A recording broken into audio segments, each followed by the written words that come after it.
Hi everyone, welcome to my channel. চলো দেখে নেব কি বার্তা রয়েছে, কি ডিভাইন গাইডেন্স রয়েছে তোমাদের জন্য। চলো দেখে নেওয়া যাক।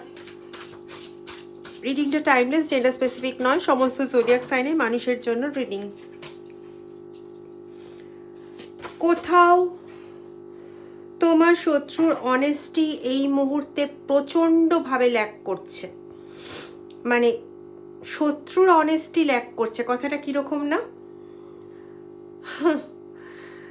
শত্রুর এনার্জি ল্যাক করছে এখানে, মানে শত্রুর যে শত্রুতা করার যে এনার্জি, খুব ভালো করে বোঝো, শত্রুর শত্রুতা করার এনার্জি এই মুহূর্তে ল্যাক করছে। তার কারণ স্বয়ং ডিভাইন যেটা করেছেন তোমার জন্য, যে সমস্ত কানেকশানগুলো একদমই ওয়ার্থলেস ছিল, যেগুলো তোমার থেকে শুধু শোষণই করছিল, তোমার কোনো ভালো কাজে লাগার মতন নয়, সেই সমস্ত কানেকশানগুলোকে তিনি কেটেছেন, কট কাটিং করেছেন সোজা কথায়। তো সেই কর্ড কাটিংয়ের মধ্যে অবভিয়াসলি তোমার এই শত্রুগুলোও ছিল। এবার তারা তো একদম বিশ্বস্ততায়, তাদের অনেস্টি দিয়ে পবিত্রভাবে তোমার প্রতি ষড়যন্ত্র করে গেছে, শত্রুতা করে গেছে, বিভিন্ন রকম কাজ করে গেছে। তো সেখানে যখন এই কানেকশনটাই কেটে দেওয়া হয়েছে, তো তাদের এই যে অনেস্টিটা, এই যে শত্রুতা করার একটা বিশ্বাস, দম, সেই দমটা কোথাও এদের না পুরো ল্যাক হয়ে গেছে।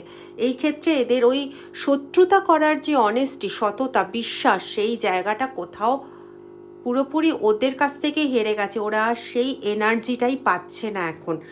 এবং তোমার জন্য যেটা বলা হচ্ছে যে ঈশ্বরের ওপর যেমন তুমি ভরসা বিশ্বাস করে থেকেছো, তার উপরই ভরসা বিশ্বাস করে থাকো। সময় কিন্তু এখন সম্পূর্ণরূপে তোমার ফেভারে যাচ্ছে। Close door will be open. হ্যাঁ দেখো, close door will be open.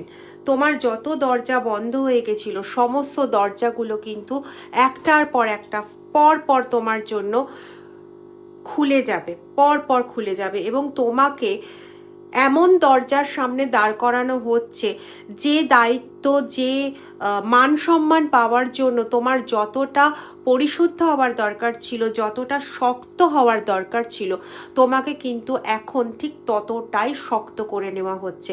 একটা বড় রেসপন্সিবিলিটি স্বয়ং ডিভাইন তোমার ঘাড়ে দিতে চলেছেন, অন্য মানুষকে পথ দেখাবার রেসপন্সিবিলিটি।